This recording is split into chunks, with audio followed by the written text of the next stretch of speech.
Is that why one of the big trees has gone from one of the cross sections? I know I used to go and see my grandfather and it's gone there, yeah. We've only got one down the bottom left, on the bottom right hand side, or top right hand side if you want to call it that. Yes, there. It's the only one that's really left of the older trees through there, and that's had a bit of tree work through there. And they looked really good. We went down to the cemetery one day after a win, and that one there was sort of spread all over this area here, and there appeared to be absolutely nothing wrong with the tree. When it was blown out of the ground, there was nothing left at the base of it. So that was, and that's another wonderful thing about land management trusts, which is what we are effectively. All the trees in our cemeteries, we invite you public in to wander around our cemeteries and enjoy them. We've got to do a risk management assessment of all of our trees every year. And whatever the arborist says has got to happen. We'd be silly to disregard if he told us that a tree needed to come out and we left it there. Yes? First of all, can I say that I've had no interest in this phenomenon after my son's brought me along. Close to that, we. And I'd just like to congratulate you and your organisation on the fact that you secured the land for the community for the foreseeable future. Thank you. And secondly, I'd just like to make a couple of other comments. My father died in 1966 and my mother in 1983, and I came out of Winchelsea, and I know a little bit about perils because I was a 15-year-old lad working at the Shire of Winchelsea with the Shire Secretary, and I was taking people out to choose their plots at Winchelsea Cemetery back in the mid-50s. But my parents are buried at the Western Cemetery, or that is, they're cremated at the Western Cemetery in Melbourne, back in 1983, and I did go up there, and my father, initially I was told my father was there forever, but then it was implied to me that my mother in 83, maybe not, but I've subsequently been told that they're there forever, and I wondered if you could confirm this. And the other thing is, it's an aside and got nothing to do with this, but at the time I went up there, we were in the drought. Yes. And my father was a very keen fisherman. I had him buried around the rock pools, the very early rock pools in Melbourne, and I went up there and was in a deplorable state. It was very upsetting at the time. Which cemetery? Sorry, Western Cemetery in Altona. Altona. Yeah. Yep. Now, I believe that David and my two parents are there for perpetuity. From your knowledge as experts, is that correct? I would, if was your mum's position was purchased at the same time as your dad passed away, then I would say that it would be in perpetuity. Ask for a letter in writing though. We do provide letters to families to confirm what their positions are there, how many years, what they've got left. If it's perpetuity, that's fine. Any more specific questions people have? The land you're buying at Market Sill, is that for Ocean Grove? Well, it's for the Ballerine. For the Ballerine. Yeah. Anyone can be buried Anybody, there. yeah. I just wonder why Ocean Grove opened up a cemetery after all this time. That's a really good question, and we'd like to know too. So, but it has just never happened over there. Because it would have been under the Ballerine Shire when it existed here. Yeah. There are all sorts of covenants, though, weren't there, to do with Ocean Grove. Methodists, wasn't there? To do with No pub, no cemetery. no pub, no cemetery, maybe that's- that was something to do with it. But it was, It's a holiday place, isn't it? Place Yeah, and that's right. The permanent population there had another spot to go to, I I suppose. just wondered why Kingston's estate and all those haven't been able to, they're putting the population there, why they haven't been approached Councils, by... government they make all these developments and they don't provide room for cemeteries. Cemetery Trust purchase their own land.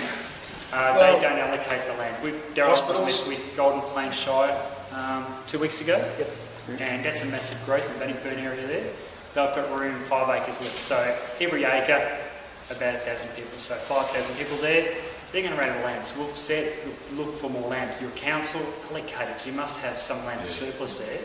Melbourne City. Please tell us, But I think that's social point of view. yeah, and that's happened with schools and a lot of things. There's even no with votes in roads. cemeteries. Yes. That's where it's no votes, there's no money in it. Just get that.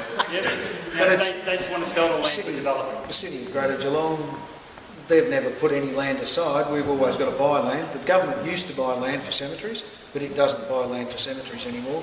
We've got to purchase it ourselves, and it's at the going rate. It's not, we don't get any special dispensation.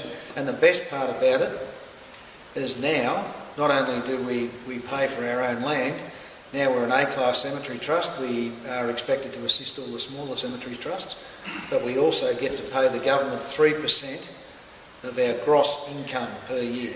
Hey? What for? What say you're Because they're short. Yeah, they need money more than we do. Yeah. So this big Ferris wheel up in We own it. Yeah, we own that Daryl? Sorry. I'll cut that bit. one. But it's true. You know, that's the reality of it. The 3% levy assists the smaller cemeteries around the place because they haven't got a great income, but they're in the same position. They've got to maintain their cemeteries, maintenance of fences, gates, whatever. I suppose the purchase of land issue that's probably needs to be addressed, but that's the way it is. I mean, things have changed from what they used to be. The governments haven't got money to do what they used to do, and we are a business. We are run as a business. We might be Crown land, and we might be, we're classified as an out of budget government sector.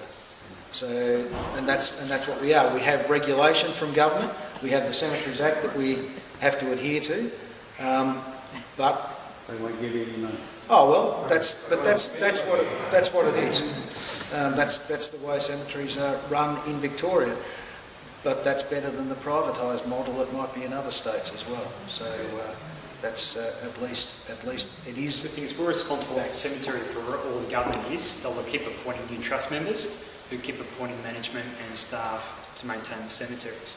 If you've got a private enterprise, when the land's full, what are they going to do?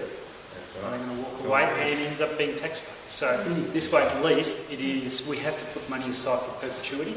As Darryl said, you've got no idea what that is. We can only do the best estimates we can.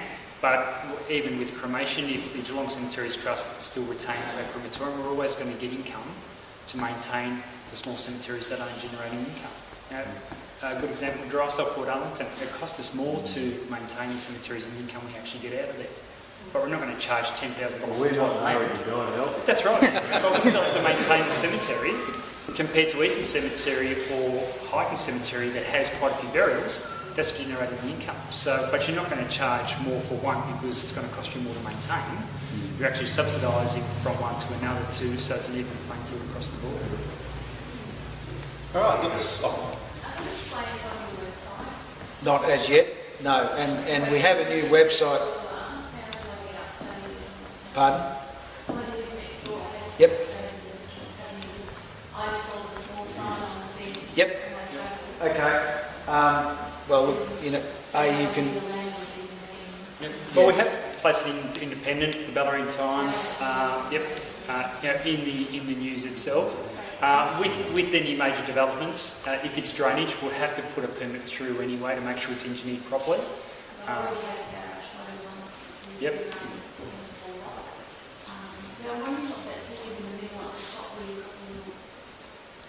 That. So you went to the cemetery, right? There. Halfway along there.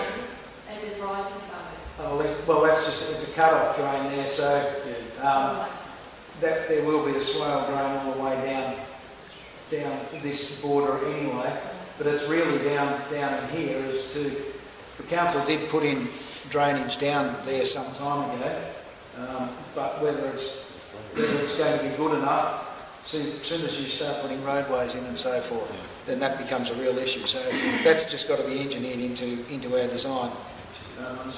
And that's what I'm saying, and there might be some earthworks that we actually do some levelling and redirection of water rather than half the property going down there. It might be a lot less than that.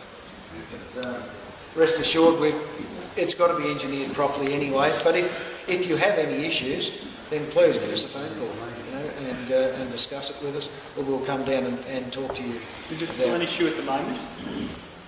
I'll talk to you after this if you don't mind. Yeah, that'd be good. Seeing that I've got some earthworks happening there soon, we may be able to do something to minimise any risk in the future. I think that water runs into the golf course dam, doesn't it? I think it gets there eventually. It's a matter of how much is getting through there and how quickly. So maybe that's the issue. It runs through pretty quick. Yeah. Is there any other questions? I know it's getting a little bit late. No more questions? Oh, fantastic. Thank you very much to Daryl, Frank, Susan.